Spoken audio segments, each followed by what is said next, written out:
Good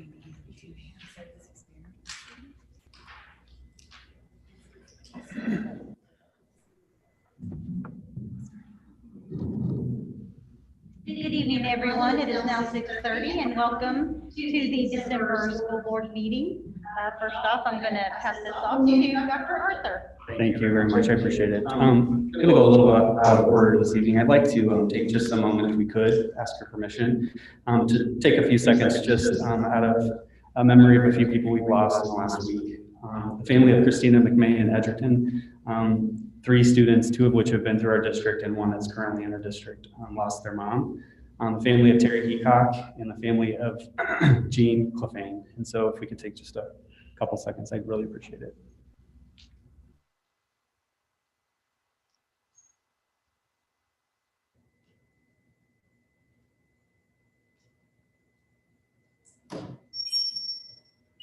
Thank you. If everyone would please stand and face the flag, and we will say the pledge of allegiance. I pledge allegiance to the flag of the United States of America and to the republic for which it stands, one nation, under God, indivisible, with liberty and justice for all.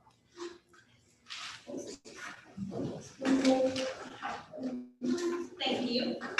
Are there any public comments at this time? No? We will move on to the consent agenda.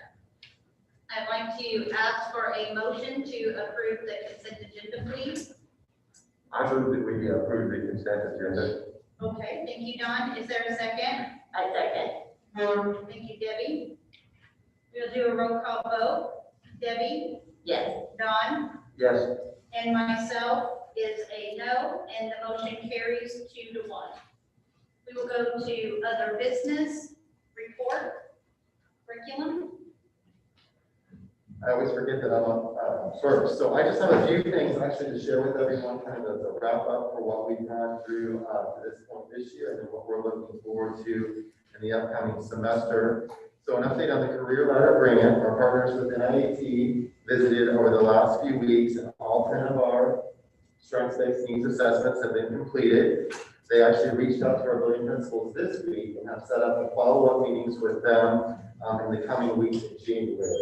Our next step with NIAT will be a principal leadership series, or I think it's a combination of about 4 days of training to work on some leadership with our building administrators, and then we'll move on to next steps from there. December brought a pause to our professional learning. Really, Wednesdays, the teachers have been focusing on kind of getting the students to the end of the semester, or for our secondary or high school teachers, it's kind of kicking off the second trimester. But these are a few things that we have coming up in the coming semester. We'll continue with Project Lead the Way, beginning in each of our elementary schools. All of our technology instructors, if you remember, have that training already. Brooklyn STEM Academy, the middle school and the high school already have Project Lead the Way in place, so we'll really be adding some of the programming to our other buildings. Naviance, which is the College and Career Readiness Framework, is going to be enhanced, supported, implemented beginning with phase 7, and we have some support from that company to provide with us in the coming weeks. Our 3rd and 4th grade teachers are going to receive some professional development Seesaw, which will become the elementary platform beginning in 2021-2022. We're excited to be working with our social studies teachers at every level through the textbook adoption process, which is going to be a little bit complicated this year because typically we would all come together, review the materials, kind of do those things together. And that's unfortunately not going to be the case. So really Jenny Oakley and Anna Peterson have taken the lead on this. They've created a rotation. So all of those materials will rotate from each of the building. Each of the social studies teachers then there will be able to review them. And they provided a way to get some feedback on that. And then we're going to continue to support with TBRI, especially at our intermediate, middle, and high school levels. I was on with Amy Abel from Popolite last Friday, and she could not have been more complimentary on what's going on in our schools, grades 5 through 12. Really strong evidence of support at all levels. It was already in place at the elementary school. So that was really nice to hear, and I want to really thank all of our teachers for providing that support to our students. Any questions about any of those things? Yeah, I have a question. You know, the seesaw, is that replacing something? Or is So it we'll be moving away from Google Classroom in the elementaries and moving to the seesaw platform. The beauty of that is everything that happens in the Google Classroom can be integrated into Seesaw. Thank you. Testing update, this is kind of the quiet time. The dyslexia testing is completing in first grade. We've already completed that in second grade. Kindergarten will be in the spring. Remember, that's an annual requirement for all of our primary students. Students are assessed the dyslexia screening each of those 3 years. And we'll kick off our NWA winter testing in January. This will be a great mid-year check for where we're at with what's been going on in the classrooms to date. This is actually an update to the update. I just got word today from Mr. Cox at Paragon that their school had completed the common sense training. So now 7 of our 10 schools have completed that training, which is just outstanding. Remember, the focus of that is on digital citizenship, and our goal is for every school to receive that certification, which I think we're well on the way for. This next part I'm going to read because I don't want to miss any part of it. But I want to really take a moment to recognize the initiative and flexibility in our elementary counseling staff. Beginning in January, this group will begin supporting not only their home schools, but also our outlying elementary schools. One day each week, they will support students and families in these schools. Julie Warren will share her time with both Centerton and Green Township. She is assigned to South. Lee France will spend the day at Paragon, and she is currently assigned at Smith. And Shelby Smith, who's at Poston, will be at Brooklyn STEM Academy once a week. We identified by talking to our elementary principals earlier this fall, the real need for some additional support for our students at our outlying schools. So we chatted with the building principals, and then I spent a good amount of time with those ladies, and they are all really excited to go out and support our students at those schools. We recognize that a day it's just a small portion of the week, but it will certainly be a great way to support some students that are in those spots. Their flexibility is noted and appreciated as they build relationships with students and staff in an additional school. In addition, I would like to recognize this group as they work creatively to solve the problem of parent and family engagement, especially during these most unusual times. This group will lead all of the district counselors in developing short 3 to 5 minute videos provide information to our families on a wide range of topics. I appreciate their initiative and problem solving. So they're really thinking outside the box. How can we support our families during this time when families can't come into the buildings? We're really excited to see that happen. Finally, the last is just a celebration. As you guys will remember, almost all of our 3rd grade students are engaged in the Reach the Final Four. We're off to a fantastic start. I included in the packet the graph that shows the tremendous amount of reading. But they, just like the Final Four would happen with basketball, they're divided into different brackets, and 4 of our 6 participating schools are in the top 10 of their brackets. And you can see this data is actually about 10 days old. We have Brooklyn, for example, their 3rd grade students have spent almost 310 hours reading. So that's just amazing, and it's great for our 3rd grade students as we think about getting them ready for iRead, which will be coming in March. So that's all for me, unless anybody has any questions. Thank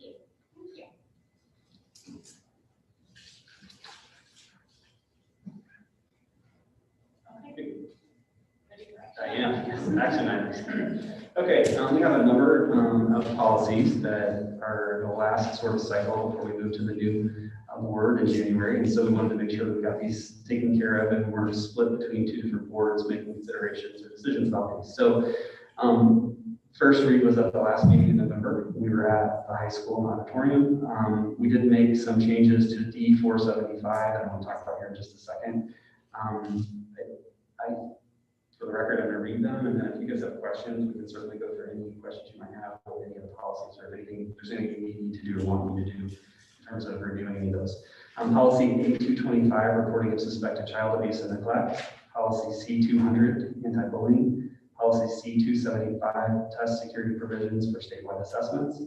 Policy C525, medical needs at school. Policy C550, student search and seizure. Policy D475, justifiable decrease in teaching positions. Policy G150, registered sex violent offenders, policy G275, animals on school property, policy G300, latchkey programs. So this is the batch of policies with the exception of D475 that were presented at the last meeting. So before we get into D475, are there any questions about how those were presented last time or anything that you'd like me to cover? Okay, hearing none. I do want to touch base with you all on D475. This was actually presented in the October meeting, I believe. Either September, October, I believe October. And then we would have brought it to you for a second read in November, but we decided with NCTA that we needed a little bit more time to look at this. There were some concerns with some of the language. And so we did take that to district discussion. I believe it was mentioned in one district discussion, and we actually discussed it in the following district discussion just because of timing. And then we had some back and forth sort of virtually after the fact to kind of iron out some things on D475. So I want to real quickly just point out what those changes were so that there aren't any surprises.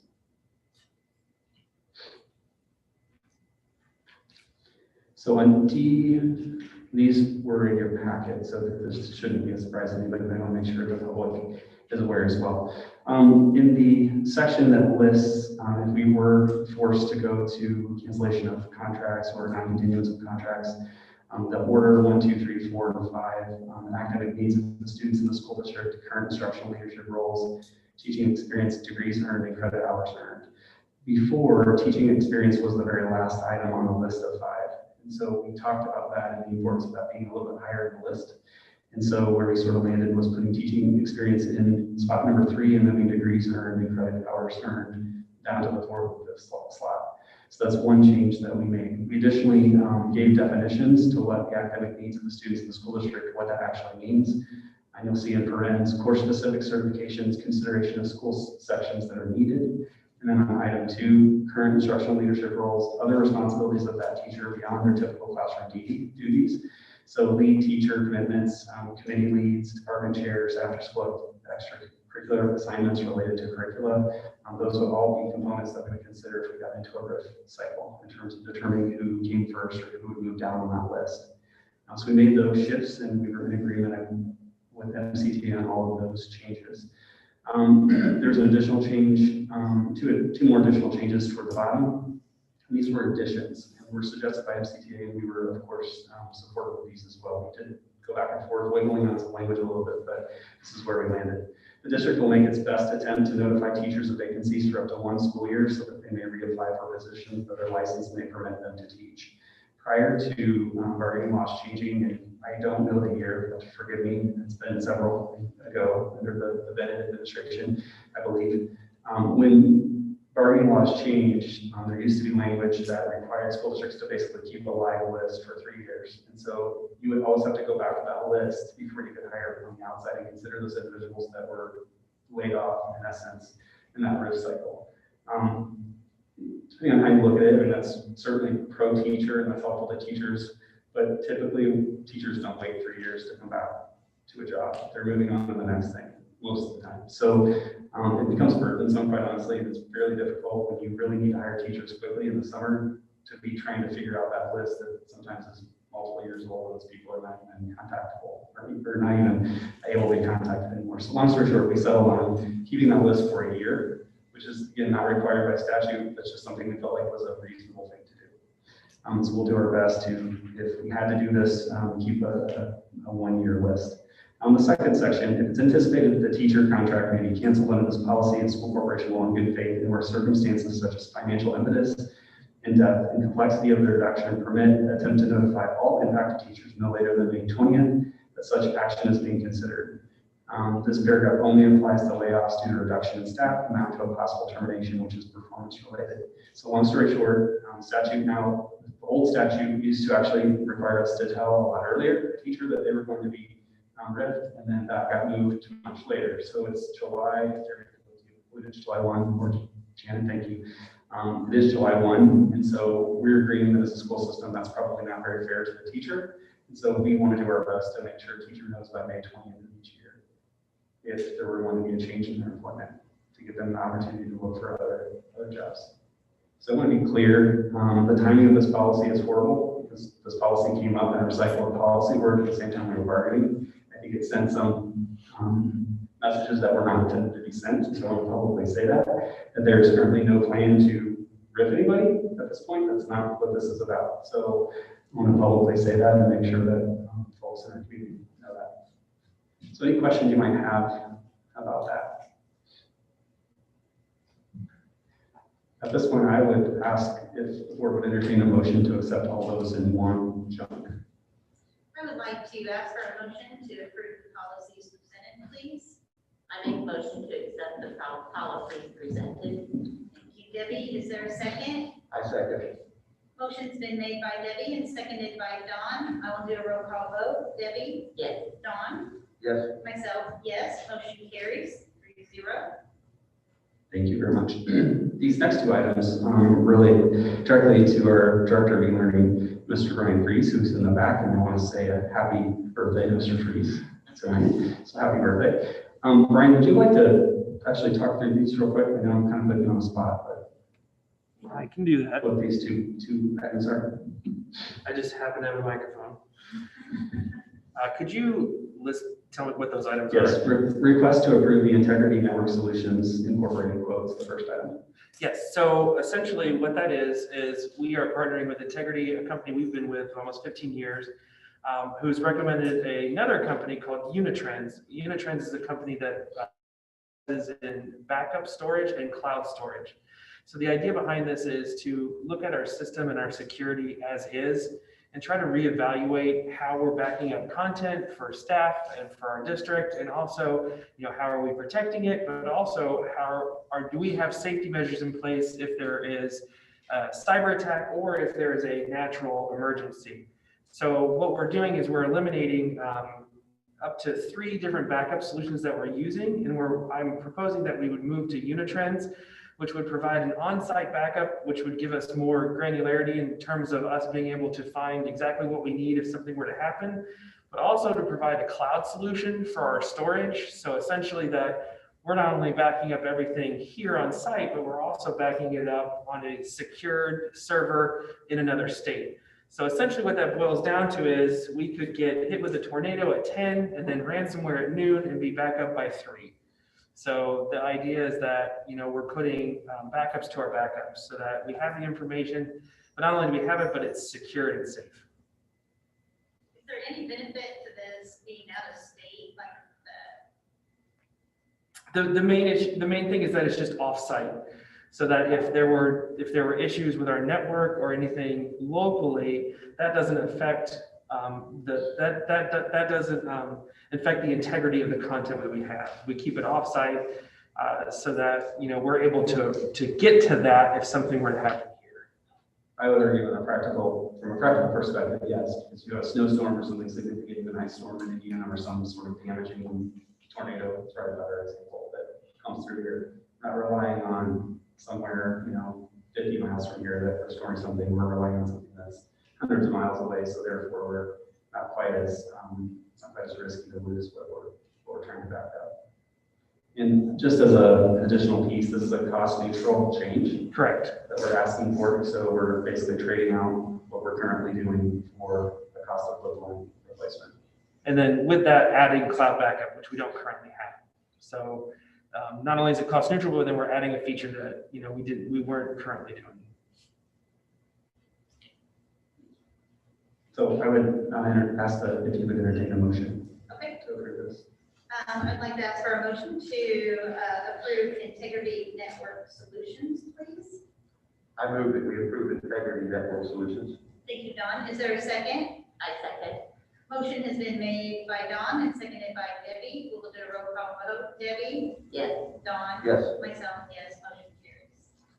This next item, approval of proposal for bid for upgrading network infrastructure. Before Brian goes, just keep in mind that you guys have actually previously approved these network changes through CDF plans, but anytime we come forward, we're going to ask to get our outside person to do work for us for contract. I want to make sure that we're being very transparent with you all so that those big contracts, where we're spending money. What was the company that we were with on that? Sorry, I'm trying to. Don't have, do you have the? I don't, right? I don't have it in front of me. Hold up. I gotta try to remember what that is then, sorry. This was network switches. Yes, oh, thank you, Yeah. perfect. So this is part of our E-rate proposal. So as you know, we apply each year for E-rate funding. That's through the federal government, through the FCC. Based on our free and reduced numbers in the district, we receive a certain percentage of discount for network equipment and network related items. Because we're approximately 50%, we receive an almost 80% discount on our internet and internet related equipment. So this is to finish a project that we actually started 2 years ago. We've upgrading our switches. They're 6+-year-old HP switches and moving to Juniper, which is just another brand, just same ice cream, different flavor kind of thing. But it allows us, again, more control, more security, and also keeps in line just with best practice to continue to update our equipment on a proper cyclic rate. Thanks, sir. I'd like to ask for a motion to approve the bid for upgrading network infrastructure, please. I make the motion to approve the bid for upgrading the network infrastructure. Thank you, Debbie. Is there a second? I second. Thank you. Motion has been made by Debbie and seconded by Don. Roll call vote. Debbie? Yes. Don? Yes. Myself, yes. Motion carried. Thank you very much. Sorry, Brian, I put you on the spot. I should have done that. Nope, that's fine. Home bank donations. So I always love the donation section. Home bank made a donation of $4,640. Super excited about this. We actually received the check a couple weeks ago with it. This was actually as a result of all the checking accounts that were open. So we were the largest, I believe, out of all the different home banks in terms of that pledge drive that they did. So very appreciative of our community for opening checking accounts, and I'm very appreciative of home bank giving us 1% of those checking account openings for us to use. Just as an FYI, those dollars and basically all the dollars that have been donated in chunks like this as of late, we received a community foundation donation that you all approved a couple months ago for about $8,000. We received some money from Duke Energy. All of those dollars thus far, in the last several months, there have been chunk donations like that. Have all the Elks Club have all gone to hotspots for our community to make sure that kids who don't have internet are able to access things that they need to access. So just so you know where the dollars are going, we want to make sure that we share that with you. So very appreciative of home. Thank you. This next item was a nice surprise. Robert and Megan Ehlers are actually friends of mine from my previous position and wanted to support our work here, and so they made a donation of $500 to the Family Services Fund.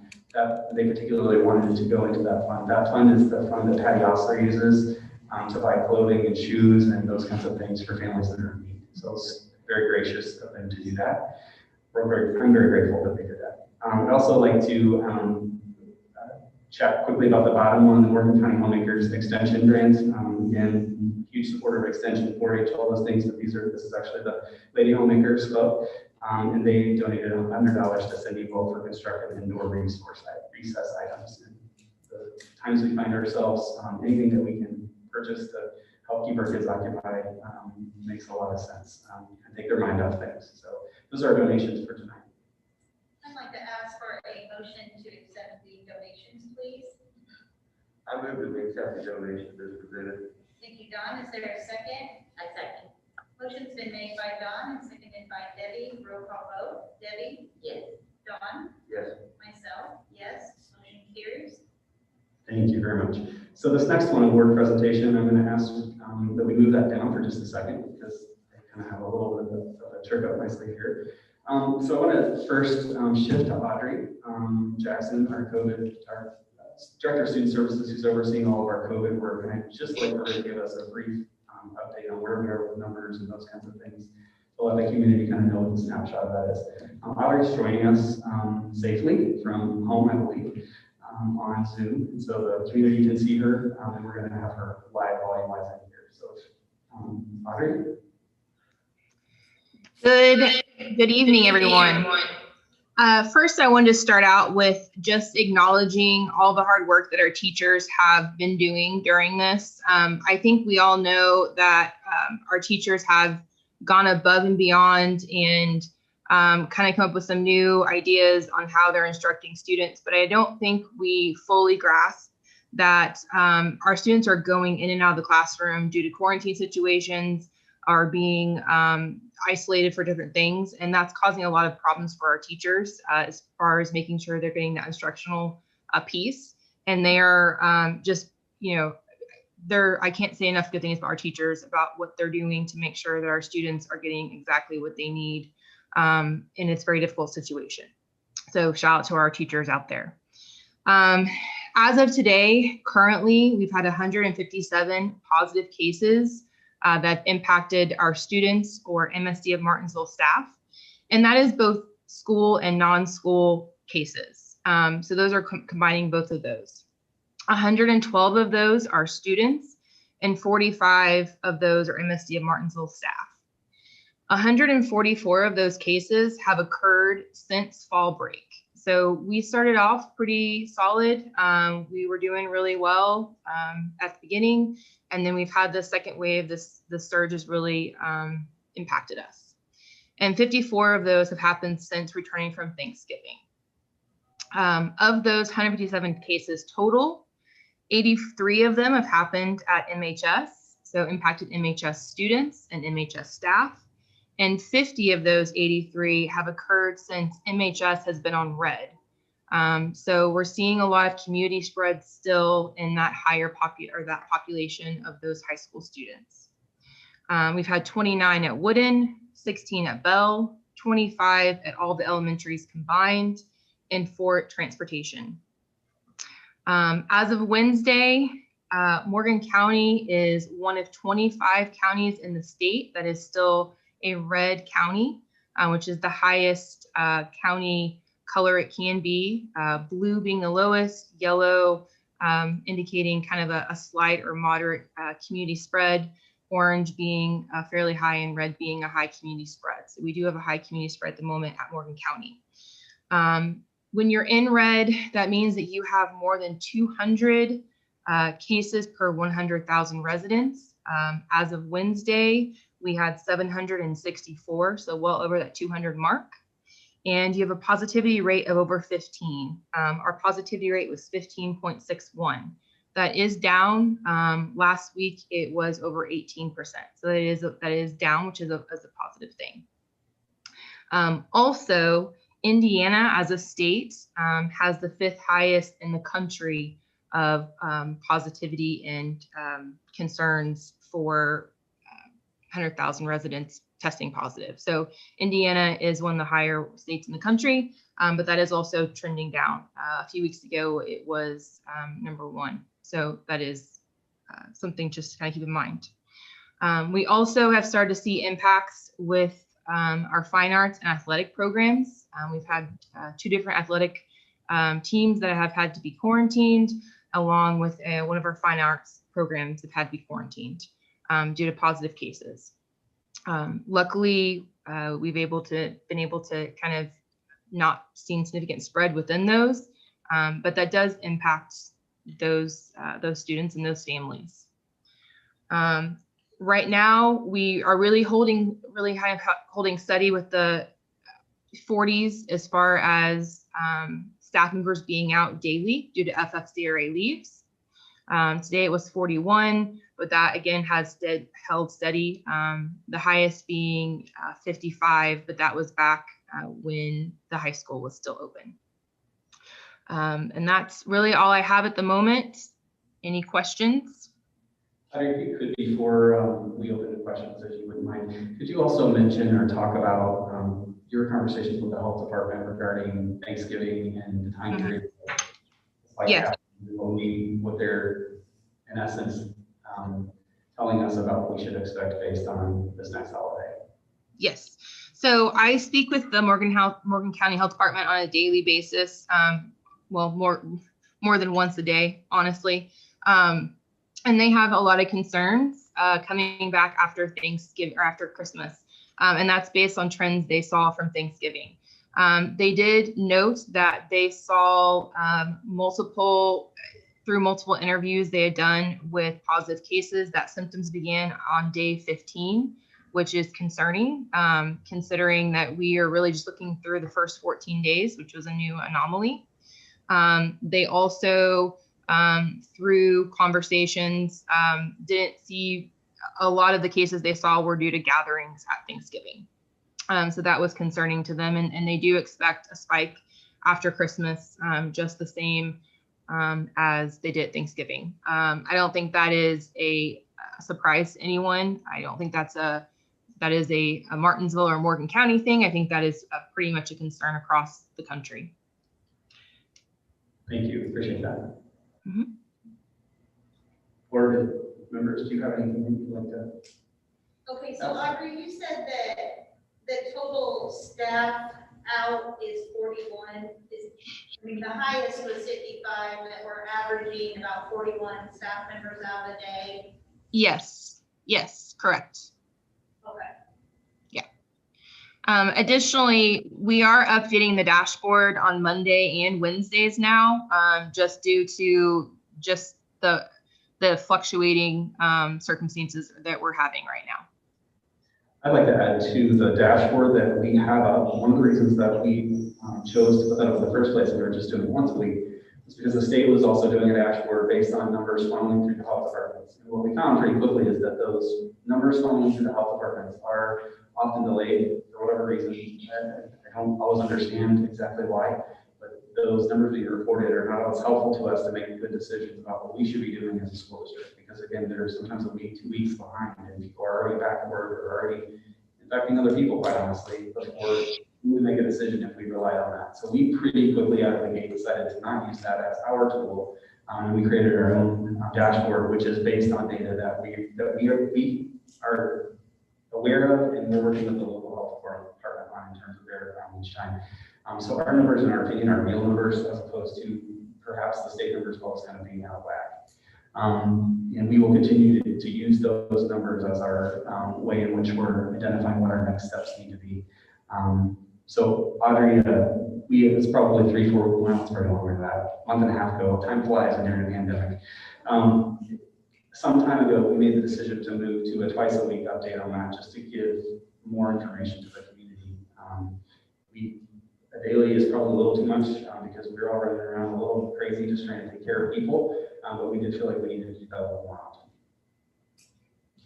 So depending on who wants to answer it, Audrey or Dr. Arthur, two of the things that I get presented with the most is where is the criteria for not enough staff and to be in person, and then the second one is why in the county are we the only one not in person? So those are the two.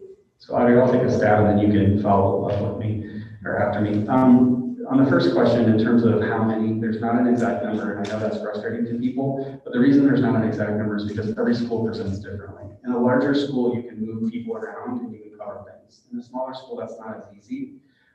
We do have the ability, obviously we would work with MCTA to do this, but we would have the ability in an emergency to move teachers from one building to another to cover things, but that just exacerbates the problem. Because if those individuals have any positivity at any point or have been around anybody who may have been positive, they've now been introduced into another school in which they might be creating a much larger problem and it was even worth moving them forward. So everything that we're deciding is everything is a complex decision, every single thing that we're having to decide. And sometimes everyone who might be making the judgment on the outside about whether something's a good decision or not may not know all the facts that we know. And quite honestly, there's some pieces that I can't share. If there are things that involve health matters or personal matters with personnel and people, we have to work with that employee to figure out what's best for their situation. Sometimes there are several of those situations in an hour, sometimes in a day. And on a Tuesday, it might look like, gosh, we don't have that many people out. But by Tuesday afternoon, we may have half of the building out. So then it's, okay, what other people in the district can we move safely to that location? We have attempted at different times to use people from this building. We pulled CDC staff and that backfired, quite honestly, on us, because what that did was that knocked out our entire finance department one day. We can't not have our finance department for 2 weeks. We then are not paying bills and they're not processing payroll. So we had to roll that back. So we have taken lots of different approaches to trying to figure out ways to minimize disruption and to not be in red and yellow any more than we have to, but there are just situations in which my hands are a little bit tied. If we don't have the people to supervise kids, that's really the tipping point. So I'm kind of all over the place, but answering your question, it's not as easy as this is a number or a percent. It really depends on the building. The high school can tend to have a little bit more, you can have more kids out, or sorry, more staff out at the high school at one time and not impact things as much because we can cover things. But there's definitely a supervision issue that arises pretty quickly with doing that. So that's the first answer to the first question. Second question, we remind me. In the county, we're the only school not in person. Sure, I can't speak to what other school districts are choosing to do. What I can tell you is that our decisions are based on our red, yellow, green plan and are in consultation with the Morgan County Health Department and State Health Department. I was fairly involved last week, probably making a mess for Audrey, but was pretty involved with the State Department of Health because I did not agree with something they were telling us that we needed to restrict. And so we're proactively as well, trying to say, no, we can do this safely, let us do this. Whereas there seem to be different sets of rules at different times from different agencies. And that's been a problem since February. Not pointing any fingers at any one particular group. We've gotten great support from Morgan County Health Department. They're also getting direction from the state. That seems to change more often than we care for it too. And schools like things to be typical. We like things to be, everything that you want to know what the next thing is going to be. But sometimes we don't know that until Wednesday of the governor's speech, or when Dr. Box gets on the screen and tells us what the next sort of change is going to be. So, Audrey, do you have anything to add? Yeah, and as far as the staffing, a scenario we dealt with today, we had one of our elementary schools lost 7 of their staff this morning in one incident. So, and again, it's very fluid and it's hard to just quantify that and just say this is what it is. We were able to pull some staff from another building because of the high school being out. So we were able to make it work. But we do run into those situations, and that's a daily thing. I would also add that as far as your second question, in talking with Morgan County on a daily basis, they can't praise enough of what we're doing, and they are adamant this is the stuff that we should be doing based on the community spread that they are seeing in our community, and also the cases that we have. So I know that people want everything to be open. They want us to be in green, but this is, again, the guidance that we're getting. And I can't speak what other counties or other schools are doing, or what guidance they're getting, but at least for what we're seeing in our buildings and also community spread, this is the guidance that they are proposing and are on board with for us. I'm still confused because in the Reporter Times last night, Steve Liday, in quotes, said our kids need to be in school. And yet we say in our messages that go out to the parents that it's a recommendation of the Morgan County Health Department that we not be in school. And it's my understanding that the Morgan County Health Department would not make recommendations based on the number of teachers, personnel that we have. Is that correct? That is correct. They are not telling us that we have to make a decision on the color of the color of our stoplight based on our staffing patterns. That is absolutely true. But there, as a superintendent, I have a responsibility to ensure that we have safe supervision of our kids. There is a tipping point which we have enough people to oversee the kids and make sure that they're safe and they're not doing things that obviously we would not want them to be doing during the school day. So, in terms of Mr. Liday's quote, I don't know. I didn't read that quote. I'd be happy to follow up with him on that. But we are not typically having conversations with Mr. Liday. Our conversations are with the registered nurse for the county. That is who Audrey is on the phone with multiple times a day. And that's the individual that we're working with in terms of, yes, you're doing the right things, or no, you're not. So if there are discrepancies within the health department and how they're guiding us, I can't speak to that. So we say we have 40 staff members out on a regular basis. How many of those are teachers and how many of them are support staff? Depends on the day, but Audrey, It's on the dashboard. That's why we're publishing those numbers. But Audrey, can you speak to that? I don't have it. Yeah. Today, for example, we had 15 teachers that were non-high school teachers, 5 high school teachers, 10 instructional or other staff, meaning IAs, secretaries, counselors, clinic or administrators that were non-high school, 5 that were high school, and 5 support staff. Support staff, meaning custodians, food service, or bus drivers. Those 5 being from non-high school and then 1 from the high school. Do we know how many of those staff that were out? You said there were 15 high school teachers out today. 5. Do we know how many of those were out due to COVID versus just vacation or just being sick? So all the numbers that we're referring to, and Audrey, correct me if I'm wrong, but all the numbers we're referring to are COVID related. These are not any other things. So anybody who's out for the flu, a funeral, a personal day, those are all on top of these numbers. So this number is actually higher than this. We're just reporting right now, we're just talking about COVID numbers. So it's more complex than just COVID. So we have to look at pairing both the people that are out for COVID as well as anybody who's taking time off for any other reason. That it doesn't really matter whether it's COVID or not, they're not here. So they're not here, we have a difficult time running the programs. It's similar, it's not dissimilar from thinking about buses. We only have so many people who can't drive a bus, and they've been awesome. They have been amazing, and we've been very fortunate to not have a lot of issues. But we did get into a point where we were pretty scarce. We were about 1 driver from having to close down.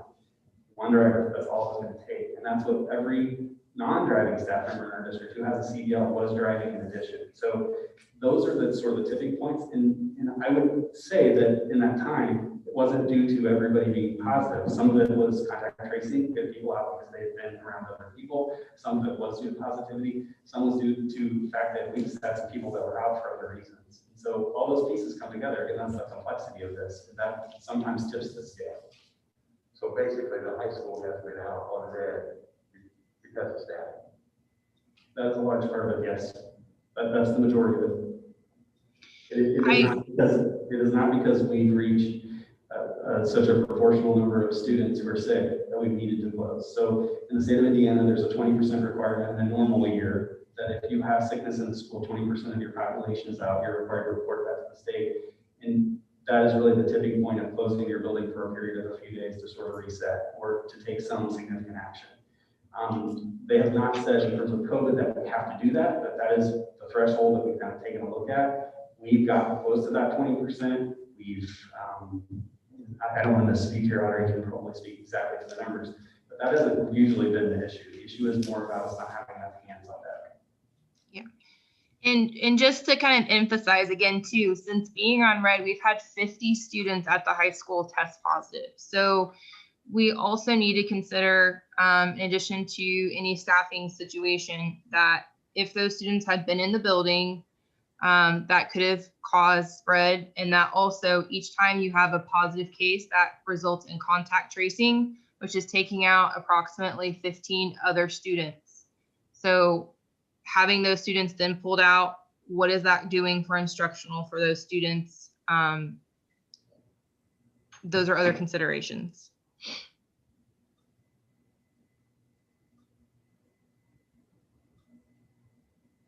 Other questions? Okay, Audrey, thank you. We appreciate your time tonight. Thanks for joining us. Okay, other items. Christy Casey, I want to bring some attention to one of our phenomenal teachers. Christy Casey is a teacher of several sections of human social services. And one of the things that was a really nice highlight, kind of do some fun stuff here, a really nice highlight for all of us here at the CEC, and I know a number of families at the high school, is that her students worked to put together, in essence, a cookbook that had recipes, and the kids brought in the recipes and told us a story about their family, and she published that as an item for all of us. And so it's one of those things that, again, I think just demonstrates how fantastic our staff are. And Christy does a great deal of work in really helping our kids be the best citizens they can be. And I can't say enough about her work with our kids. So I want to say thank you to Ms. Casey and all her kids in her classes that do great things that involve kindness initiatives in our community. So thank you. Next one, I'd like to just say a thoughtful thank you to the board for your thoughtful recognition of our CAD staff and CEC staff this week. They were very appreciative of your thoughtfulness, and so thank you for that holiday cheer. I'd also like to send my thoughts out to Dave Reinhardt and Penny Reinhardt as they're both fighting COVID-19 right now, and we wish them the best in their recovery. I do have a couple of recognitions I'd like to do.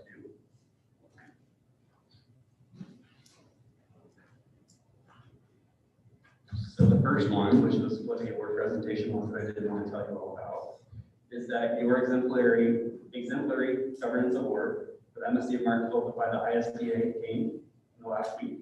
And so you guys are not only, what's before exemplary?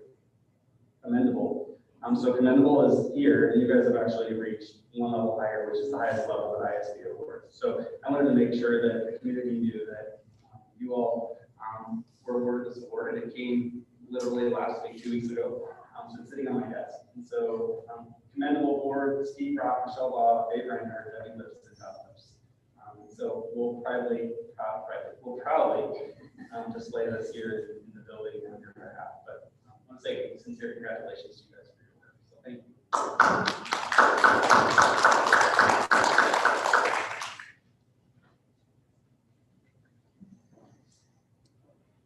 And then the next thing, as many of you know, Steve Rock was not going to be able to be here tonight, and so we gave him some things last week to thank him for his 8 years on the board. And so tonight, unfortunately, with Dave not here, and hopefully he's watching, if he is, hello, we want to make sure Dave and Debbie for their years on the board. So tonight, we would like to give them their plaques.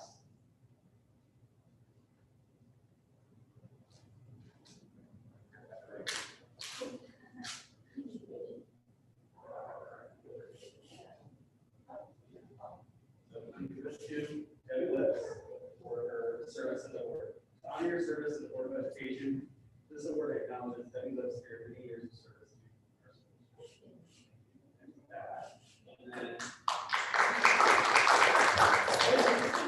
school. And then as we all try to do, it's hard for you if you get into extracurriculars. Watch your card and use your athletics and Thank you very much. I can't say enough kind things about Debbie. I appreciate Debbie, Steve, Dave, Michelle, and Don. I really appreciate you giving me the opportunity for the superintendency. So that means a lot to me, and you were my first president to work with. And so you kind of broke me in those first 6 months, and I appreciated your being patient with both Craig and I as we got to know Martinsville, and you're very helpful in that. So thank you very much. And I've enjoyed every second, and I'm very proud of the job you're doing. Thank you. Appreciate that. Additionally, I'd like to just say on Dave's behalf, and I hope he's watching, and if not, maybe he'll catch the video. But Dave, we have your plaque here. Hold it up, just see it. Gotta have proof. And there's Dave's plaque.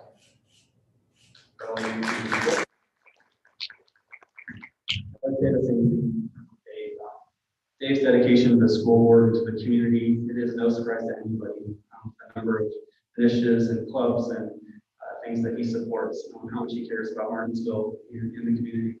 And there's no doubt he cares about this particular school district. And so I look forward to maybe in a few weeks getting to sit down with Dave and give him this award and tell him personally thank you for his hard work and support of everything that you guys have accomplished over many years. So I think you should be very proud of those things, and I look forward to moving forward and us accomplishing some more things together. So thank you very much. I appreciate your service. That's all I have. We will continue on with board comments. Debbie? I just want to thank everybody. It's been an amazing 4 years. You know, the people that know me well enough know that I live by the saying, it takes a village. And it's been my privilege and my blessing to be a part of this village. And I love the teachers, I love the kids, I love all the people. You guys have been so great to work with. And I think we've accomplished a lot of things, and I'm really proud of what we've done. And I those things continue. And I've been a part of the school system for 40 years. That's a long time. Since I was like 10 when I started. I'm not that old, but I've enjoyed every second and I love it. And I love working with you guys, and you guys are all amazing. I'm not going to stand by the sidelines and watch.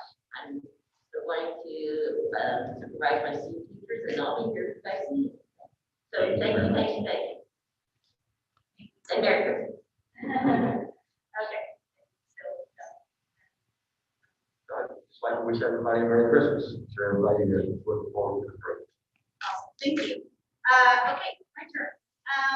First off, because we don't need and people don't get to go to the sports contest as much as we used to, I wanted to say congratulations to Kayla Bob.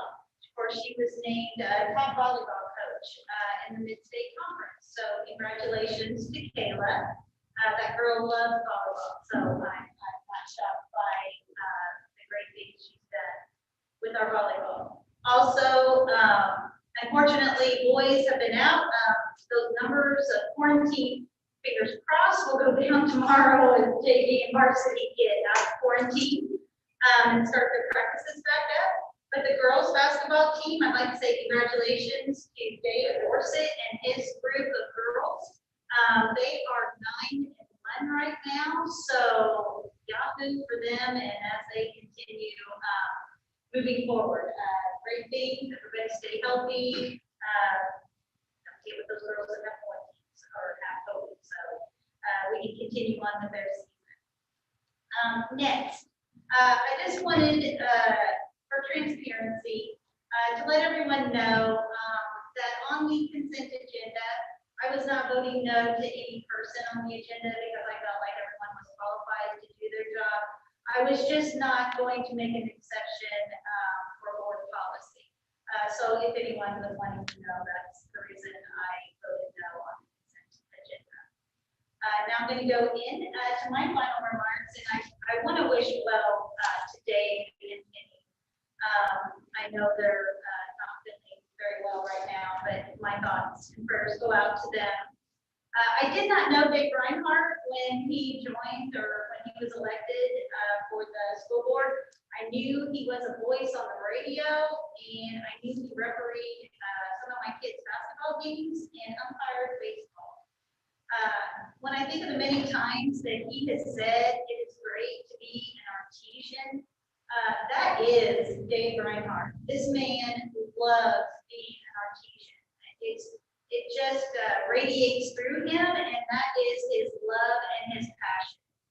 This community and all of his selflessness that he has, as Dr. Arthur said earlier, all the things that he does for this community is just amazing. I would just think it would be a very petty person to have any ill thoughts when it comes to Dave Reinhardt. He's just so full of giving, and he's just a wonderful person. I have loved getting to know him, Penny, and all of his great family. He'll be greatly missed. And then next, Debbie. So her nickname that I named her is Pollyanna. She never says a bad word about anyone. She always thinks of the good in people and situations first. And being a redhead, it annoys me many times. She just everything is rosy to her. To the teachers and principals, you're losing such a great advocate. When we've been in meetings and we've been in executives and there's like curriculum presented or a new policy or anything, Debbie is always the first to put herself in as a teacher or as a principal, and how would you guys have reacted to this? So she has been such an advocate for you guys. She's really helped me to understand my role as the president. She's very knowledgeable in the school and all this learning, so I greatly appreciate her knowledge and all that she has taught me. And the one thing that she has taught me is to not judge people based on their own perception, but to have your own opinion of them. And I so greatly appreciate that. When my time on the board is done and I reflect back, adding Debbie and Dave to my list of new friends will be a blessing. So I thank them both for their service and stay strong in your convictions. You're both awesome people. So thank you so very much. That's great. And then I did want to wish a Merry Christmas and a Happy New Year. I would like to say, please don't just disregard 2020 without seeing the blessings. We've got babies born, marriages performed, anniversaries celebrated, and graduations from high school and colleges happening. First jobs, first homes, and even many positive things in our own school system. So with that, I would like to ask for a motion to dismiss. I make a motion to dismiss the meeting. Thank you. Is there a second? I second. Thank you. The motion has been made by Debbie and seconded by Don to adjourn. Roll call vote. Debbie? Yes. Don? Yes. Myself, yes.